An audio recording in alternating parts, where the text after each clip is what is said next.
So starting this meeting of the Implementation Advisory Committee, and so thank you all for your patience with that. You all talked about empowering these subcommittees to meet. The advantage of that is that we only have 5 full IAC meetings after this one left before we get to the end of March, and it's just not enough time to work through all of the detailed nuanced questions around some of these policies that would be critical to how the program functions.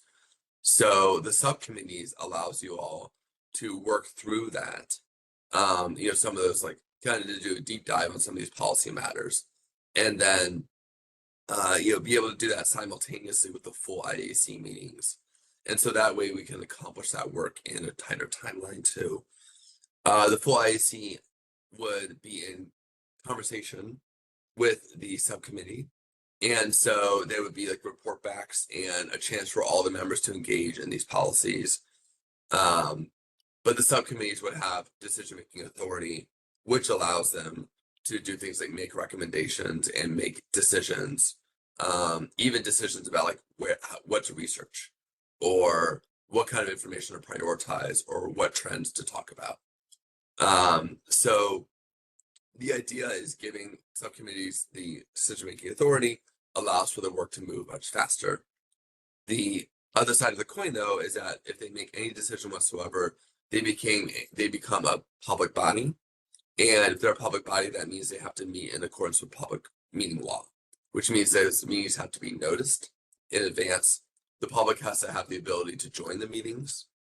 And then, a recording of the meetings and the, whatever votes happen have to be uploaded for the public to view too. So it adds a little bit of a logistical step on staff side in order to make sure that these meetings that are public can still occur. But the Implementation Advisory Committee on January 8th decided to still proceed with them contingent on asking guidance from Oregon Government Ethics Commission. So we now have that guidance, and I've shared that with you all. The question before the OGEC is, I'm just going to refer to them as OGEC for brevity. The question before OGEC was, can members, and to what extent can members of the IAC meet and discuss in private the purview of the work? And so can like 2 members of the IAC get together over coffee and chat about a policy or a question that's coming before the committee? And then there were some other questions within that too. Other questions involved, like, can 2 members of a subcommittee get together and have those kind of conversations? Can a member of the subcommittee meet with a member of the full committee in private to discuss these things? So that was the question at hand. And so, and before I proceed, James, have you heard back from Felisa? No. Okay, I haven't heard back from Roxana yet.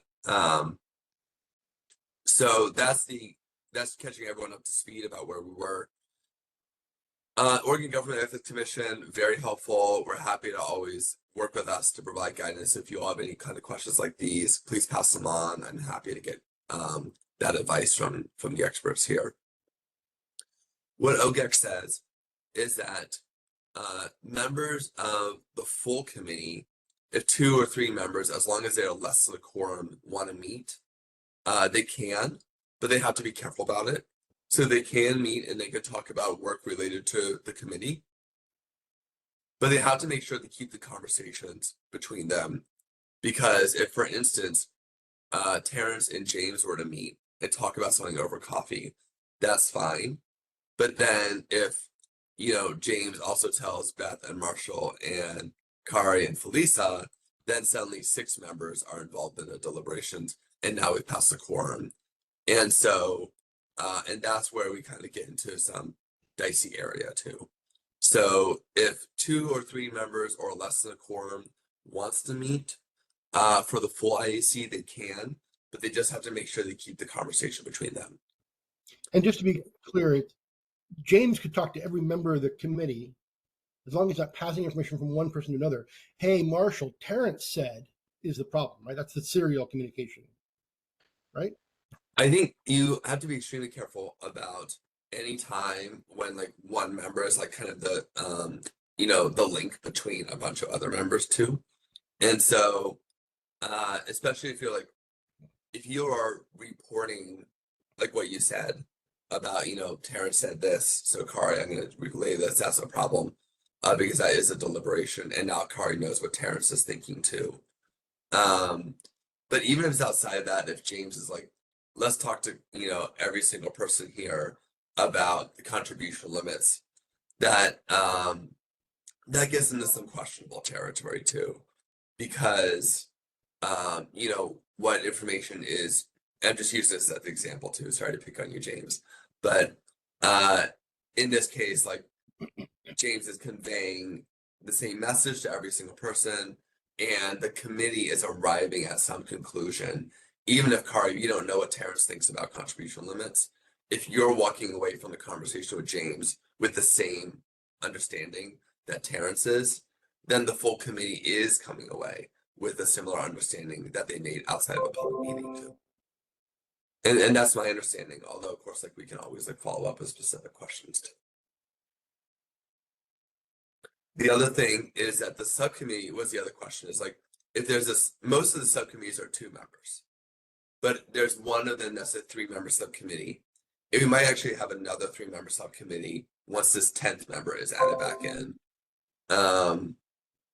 Sorry, my computer keeps beeping on me. I want to make sure it's not an email response from Roxana. No, it's not.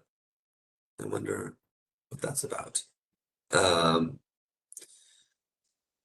So most of the members are 2 subcommittee members, but the question was around like, what if you had 3? So like, for instance, Felisa, James, and Becca are in the subcommittee.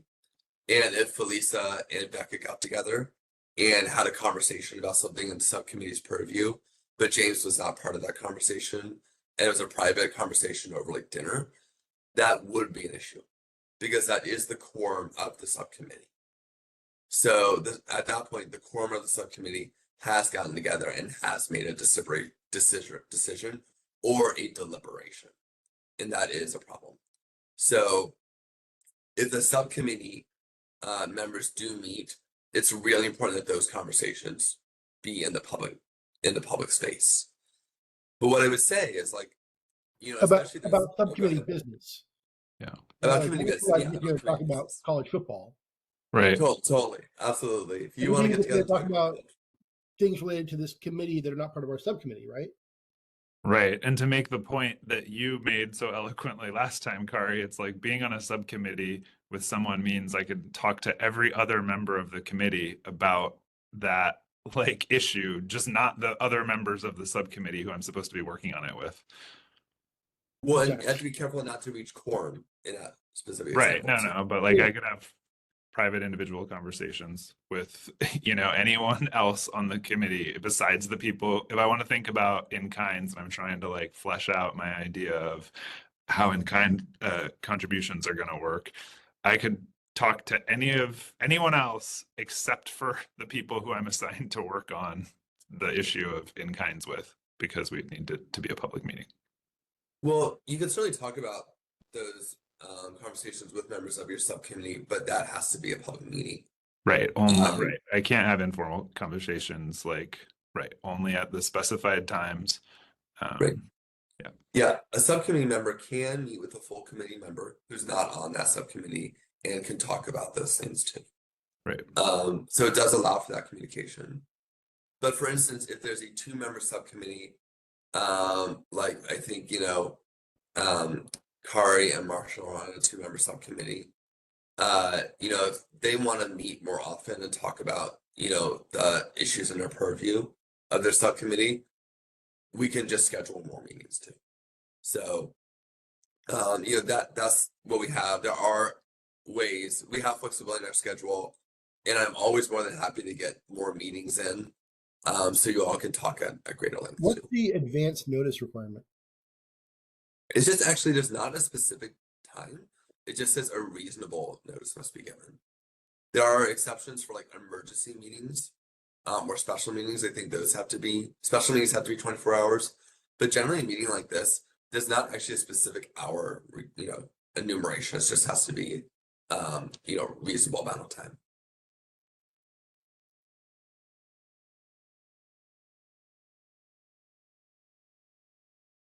What questions do you have about the guidance too? And if anyone wants me to resend it, I'm happy to do that too. No, I've been reading it here, and I think it all looks fairly clear. Other than that, they are they keep referring to prohibited serial communications, and that's fine. I think to me the critical thing here is like we just can't hit quorum on any subcommittee on the topics of that subcommittee. So again, Marshall and I can't talk outside of a public meeting about the things in our subcommittee. The serial communications is a little unclear, and maybe it's probably intentionally so or vague in the law. I mean, it seems quite clear I could talk to each member of the committee and express my view. We just can't deliberate, and I just can't pass information on. Hey, Terrence, Marshall said, getting up to a quorum, but Yeah. individual conversations seem totally fine to me. Yeah. And OGEC says to definitely be careful about it too. So, if there's any specific questions you all have, I'm happy to give advice from them or guidance from them too. Other questions about this before we move on? Well, I guess here's a question. What if we find ourselves, we've accidentally violated the rule? What do we have to do then?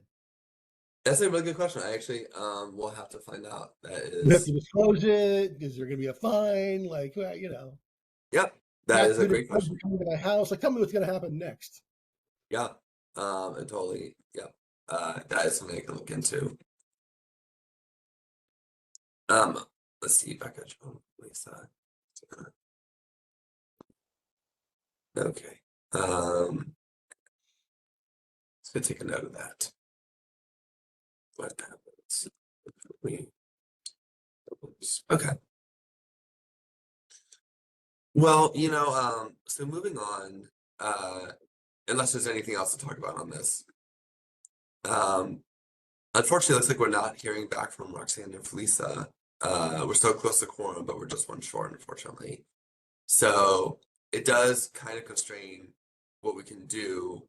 I was going to talk about chair and vice chair positions. And I guess again, at least share the thoughts on those. And so, it's optional whether or not this committee wants to have a chair and vice chair or not. It doesn't have to. We had chair and vice chair on the Portland Elections Commission, which is the oversight body for the city's public matching program. And I will say it was helpful because, James also asked if anyone else can text Felisa, that might help just get through. Or Roxanne if they happen to have their numbers. Do you have their text, but for both of them on their application materials, can you text them? Yeah, I'd have to dig. Oh, actually, let me see. I think I have them here. If you want to give me a minute, I can do that right now. Seems like it would be a good investment of a minute. Yeah. Okay, hold on a second.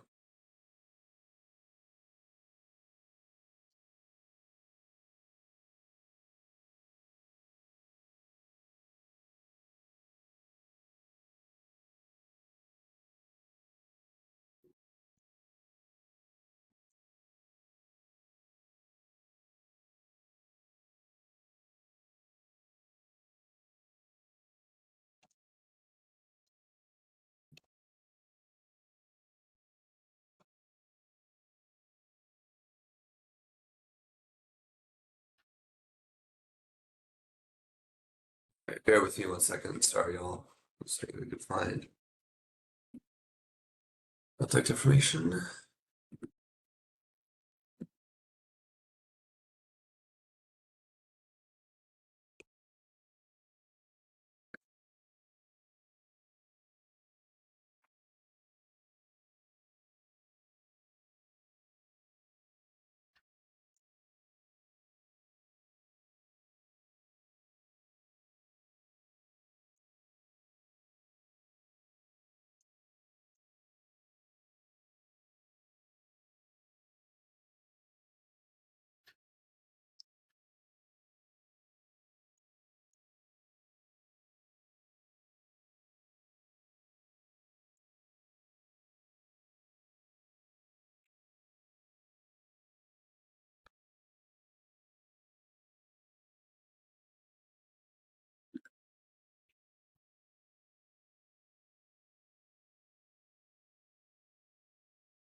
Okay. Thank you all for bearing with us. So both of them have been texted as well as emailed too. So why don't we jump around to another part of the agenda that definitely does not require the quorum. So talking about at the end work plan and next steps. We have your subcommittee meeting schedule. Thank you all for engaging with us. Hopefully we can dial back from the scheduling conversation soon. We just had to kind of get the building blocks in place to allow you all to start meeting. So the next full meeting is going to be scheduled for, I believe, January 27th. And we'll be talking about methods of distribution, i.e. like vouchers versus block grants, small donor matching. And we'll also have a presentation for you all from the budget office about budget constraints too, for the next fiscal year. So that will be scheduled for the 27th, and that will be in person. And then I think, going forward, I think the 14th of February will be the following meeting after that. And we'll talk about match rate, match caps, like the total amount that the program can provide to candidates and how to base that. I'm thinking what would be helpful is, what most committees do is they develop a policy, they receive some public input, and then they take the policy and just give it out to community groups and say, can you provide input on that? And that puts community groups in a little bit of a crunch because they suddenly have to put time aside to provide this commentary on these policies too. And it's especially if there's a major issue in the policy, then the committee has to come back together and kind of go back to the drawing board with it. So I thought one efficient way to get around this issue would be to bring in expert panels at the very beginning of the conversations. And so the idea would be in every full IAC meeting, we invite a special, a number of, experts in the field.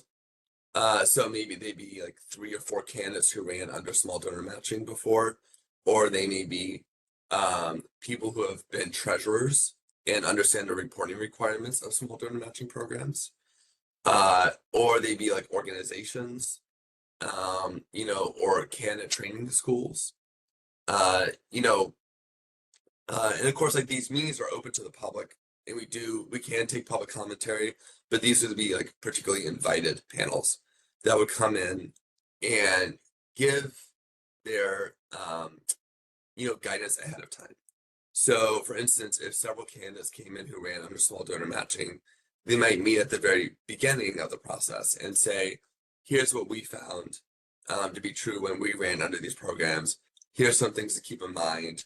Please be aware, of this and of that. This is something that generally worked for us. This is something that we're hoping, that a program would not have next time. And so that way, the full committee has an understanding of how these policies are impacting communities, and it has it from the very start too. And that provides you all with a little bit more guidance and make sure everyone's kind of on the same page about the understanding going into the conversations too. And you have some parameters to work with. And then we can certainly continue to engage those members of the invited panels and the community at large too throughout the conversation. But I thought it would be helpful to bring in these expert panels at the very beginning.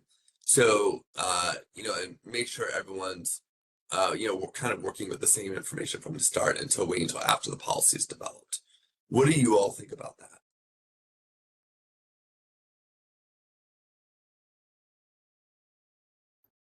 I think it sounds good.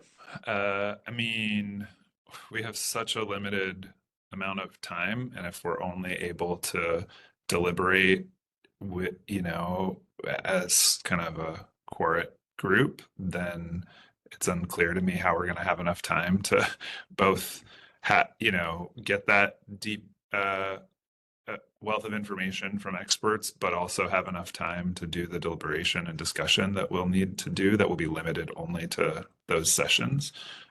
So, I mean, I think we need to speak with experts and practitioners and administrators to understand the contours of this issue. But I guess I'm wondering, like, if the subcommittees are going to be the place where we have to do that because we need the time in the full committees for discussion. That's my inclination too, is that, that we do that stuff in the subcommittees. Otherwise, there's no point in having subcommittees. At some level, we have to, as a body, say that we trust the subcommittees to come up with recommendations. But there's no point in having them, and all the rules come with them. It also strikes me that we're all here because we've had a lot of experience with the systems. Terrence, for example, is a candidate who ran under the Portland City system. Each of us has had our experience. I was involved in an independent expenditure that arose because of the challenges with the system. Marshall's been involved with labor and its interactions with the system. James, of course, has been involved heavily. I tried to not pick on you guys, but it's like we're here because we all know a lot and we've all heard from a lot of people out in the world about it. There may be some place or two where it might be useful to bring in an academic or somebody, but I don't necessarily know that we need to have so much of the sort of lived experience type witnesses. Yeah, I would say if one of the members of the committee has like some completely different idea, I think Becca, for example, referenced the Seattle voucher program, what old man Joe Smith used to call democracy dollars. If we want to do something completely different, maybe bring in somebody from somewhere else, explain that completely different thing. I'm not sure we need anybody to tell us how the Portland system went. We got all the knowledge we need about that one. Yeah. Yeah, just chiming in as well. I would have a really hard time. We have 6 meetings by the end of March. And if we were to devote an hour, I mean, even our first meeting, having the lawyer come in and talk to us, we didn't accomplish what we were supposed to accomplish in the first meeting. Because so this is a great group and folks ask a lot of good questions.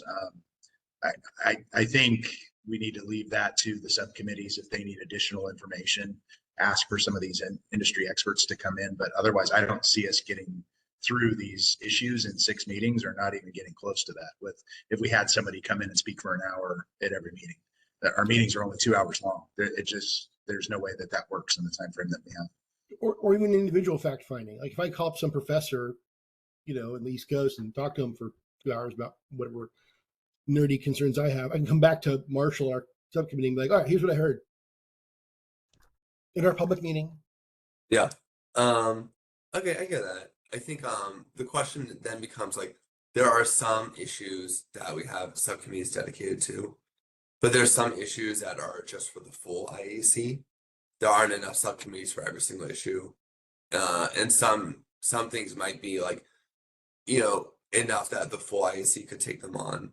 So for instance, the reporting requirements, how often are candidates providing their contribution and expenditure data to the program if they're reporting it?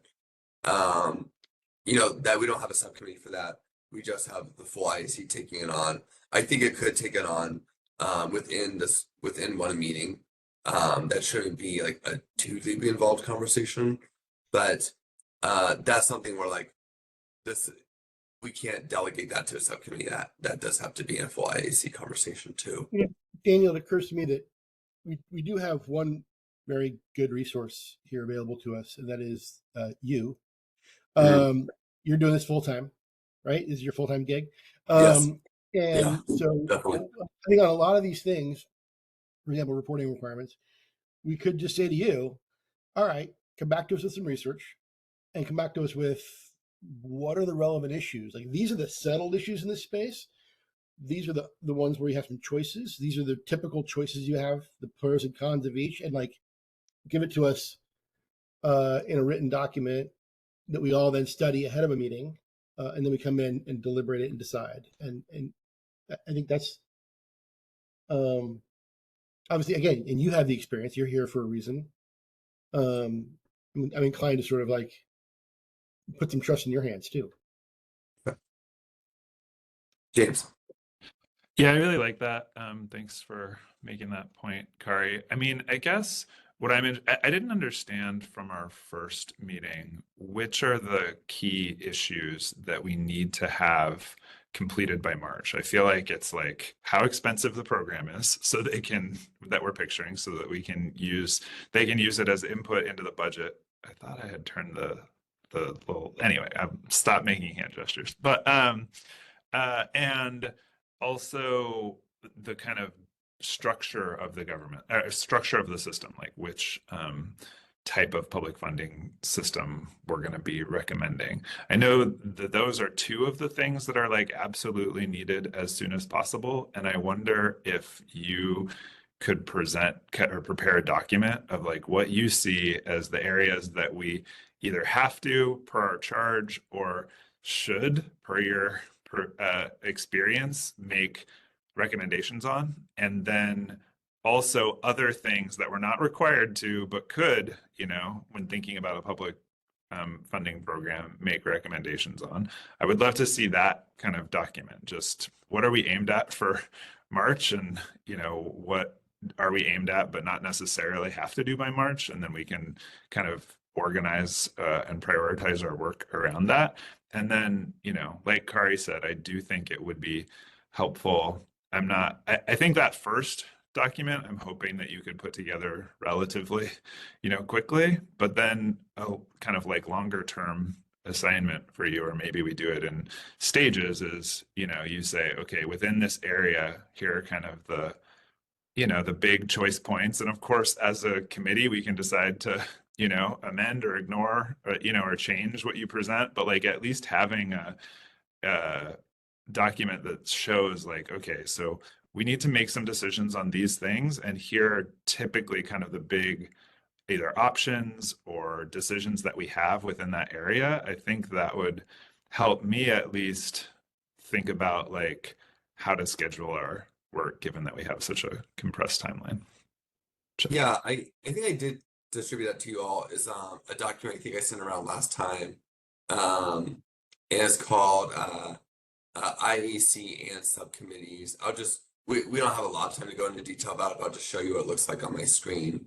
And I think it was also in the initial presentation. But if everyone can see my screen now, this is what it looks like here. I'm getting the infinite regress. Ooh, oh, really? Let's see here. Is that better? I'm just seeing the WebEx thing. Shoot. It says at the top you're sharing WebEx. I think if you stop and then reshare or whatever, it'll let you choose what window you want to do. Okay.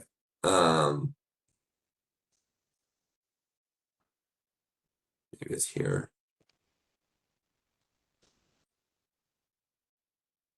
Can everyone see this document now in front of me? No, still just have WebEx. All right, well, still learning this tool. Apologies.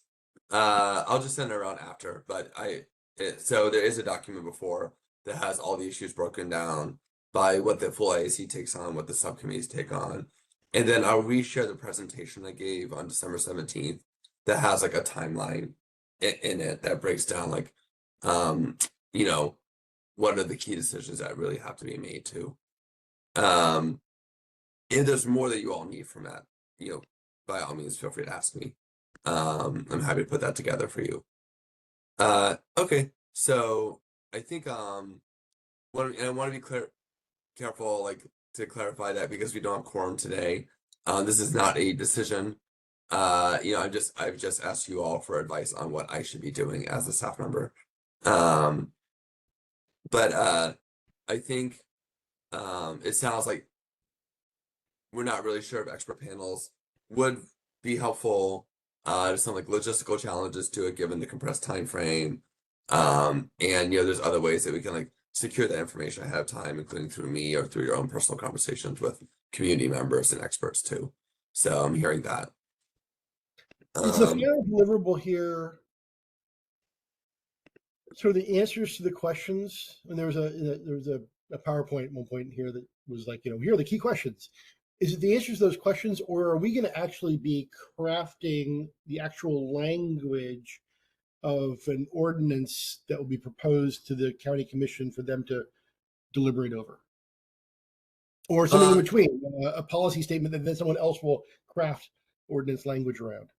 It's more that. So like you'll be like listing out specific recommendations, you'll be like, for instance, we suggest that candidates report or campaigns report their contribution data, and this is exactly what they should be reporting, and they should be reporting it among this timeline. So you'll be like writing that recommendation out in clear, language. And then, it's on we'll be turning that report over to the county board, and the county board will be deliberating about what they want to do with the recommendations. And then, they'll be the ones who are like crafting the actual ordinance language too. Yeah. Okay. Well, I think, that was helpful to walk through.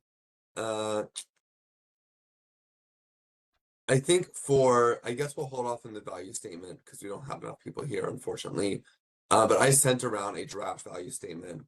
So if you all want to just look it over, and you have to be careful not to work in Google Docs because that is a form of deliberation.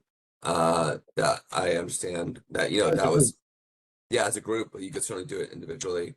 But if you want to look over the value statement that I wrote up, and then if you want to send over any edits or corrections, that might save us some time, and that way we can like efficiently put it together. And in fact, if like everyone sends me different ones, I can try to incorporate everything in, and then if there's enough agreement, maybe I could just send out another version of it without having to take up committee time to discuss it. So please look at that. I think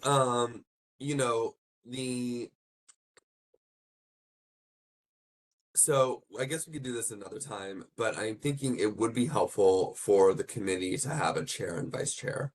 The oversight commission for the city had a chair and vice chair, and that was extraordinarily helpful because that person helped to like organize the meetings, facilitate them, and ensure that they're running like in a good order too.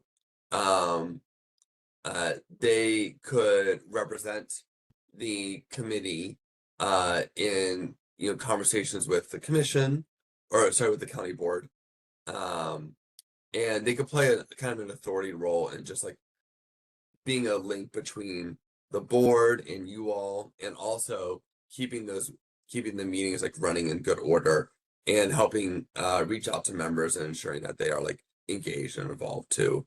So the board chair for the city's program and the vice chair did play a major role, and as the only staffer assigned to this, it would be helpful to have like a little bit of help as well in the process. So I am thinking it would be helpful to offer that.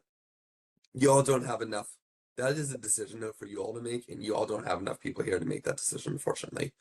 So let's like pause that conversation. We don't need a chair immediately. But I think we'll just like try to schedule a very quick amount of time next time to talk it through. But I think if you all do decide to go with the chair, what I would probably do is have everyone email me.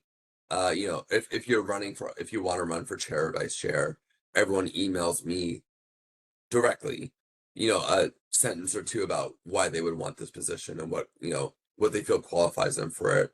And then I would, put together a document and send it to you all. And any kind of vote like that does have to be taken in public. So you all would still you would be voting on it, but I would like be kind of distributing like candidate information, if you will, too. But we could talk about that next time. I just wanted to give you a heads up that was like a conversation, or like something that I've been like thinking about personally as like the person supporting this committee. Yeah, Beth. Just a quick question on that. Are you wanting folks to send you like those statements or whatever before the next meeting, or are we going to be talking about it more with the rest of the committee next meeting? I guess my What's question on is, the- are we planning on voting next meeting or talking about it? We'll have to talk about it more next meeting because it's on the committee to decide if they want a chair or not. And you all should make that decision before anyone sends me their information about why they want to run for office too. So good question. But that would be the order of operations. Okay. The final thing is let's see, we'll hold off on the value statement. The work plan, we talked about the request. Oh yeah. So I think again, next time we'll be talking about methods of distribution and the budget question. And the budget won't just be a presentation. It'll be also a we'll be speaking as we'll be like giving you all information about how to develop the budget expectation for a program like this. Like how much did the city's small donor matching program cost in different election cycles? How much do other programs cost in different election cycles too? So my question to you all is, are there like research needs you want me to put together? Are there certain questions you really want me to like make sure I'm prioritizing and bring to you on the 27th, like certain data or conversations with experts? My suggestion would be basically what I said earlier, which is at least on a few of these key questions, and I would leave it to you to decide which ones are the important ones. Give us a little bit of a cheat sheet, if you will, on what are other communities doing out there? What are academics recommending? What are the choices? What are the considerations we need to think about? What are the pros and cons of different options? What's the universe of possibilities? And then I would say that an important part of any of those is, do they already match what's being done in Portland or at the state level? How do they fit within the county charter as it already exists? I think we all talked a little bit last meeting about wanting to kind of make sure this is kind of synced up with other places, either because it has to be or because it's helpful. Just give us that sort of like, here's a decision you guys have to make, and here's the universe of choices you have and the considerations therein. Okay, I appreciate that. I think That's- I think going off of that, if we could in particular highlight both like candidate satisfaction and like voter/donor satisfaction among those different systems. Mhm. Yeah. I'm trying to think about how to do that because, the city of Portland did user research every time it concluded an election cycle. And so that user research would involve the satisfaction of people who are engaged with it. Of other communities, I'd have to ask if they have anything that would like quantify or like would at least like give some account of like what the public satisfaction is. So let me do some thinking about how to like convey that information to you all.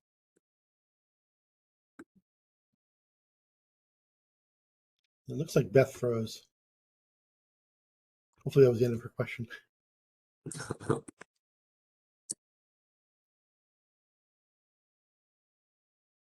Okay, that's a good question. Other research needs you want me to bring to you all for the next conversation. And of course you can always like email these to me too. There's Beth. Okay.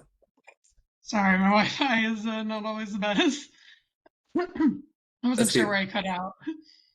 While you were that's gone, good. we named you chair of the committee. Yeah. Perfect. Yeah. Yeah. Beth, what I was saying, I don't know if you missed out on this when you were cut out, but I'll see how I can quantify or how I can bring that information to you about satisfaction. Sometimes programs do user research reports, and that might be the best way to do it, but I'll look into like some options for that. Awesome. Thank you. Yeah. Okay. Well, so Again, sorry that we couldn't quite reach quorum. I never heard back from Roxana or Felisa. But hopefully we will next time. I imagine we would. You know, we conveyed the guidance to you about the Oregon Government Ethics Commission. Shared a little bit about the chair and vice chair positions, but again, those are decisions for you all to make. We'll do the value statement a little bit later. I think I sent you all the draft version, so if you want to just email me, you know, any thoughts or critiques on the language, I'm happy to try to like incorporate them all in and maybe share out another draft with those edits in them. You know, if that's necessary. We talked about requests for research and data, and then planning for expert panels. We're going to hold off on that for now, and all that's left is to adjourn, which does not require a motion because there's not a quorum. But are there any other questions or points that people would like to talk about since we're all here today?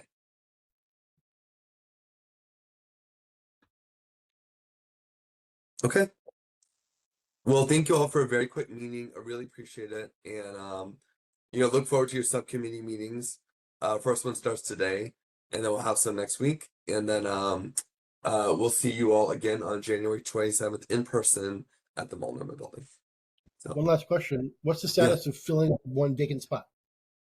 so Commissioner Brim Edwards is, you know, every commissioner is appointing a couple members. And so because the member who dropped out was one of Brim Edwards' appointees, it's on her office to appoint another person. We're having a conversation with them today, actually, about like, you know, what they're thinking on that. So they have the ask, and they have been like thinking about, and I hope reaching out to people, and you know, hopefully we'll have an option for us soon. And we are definitely prioritizing getting that 10th person filled in too. Great. Okay. Well, with that, I'll let you all go. Thank you so much for your time and attention, and have a lovely holiday weekend. Thanks, everyone. All right. Thank you. Bye. Yeah.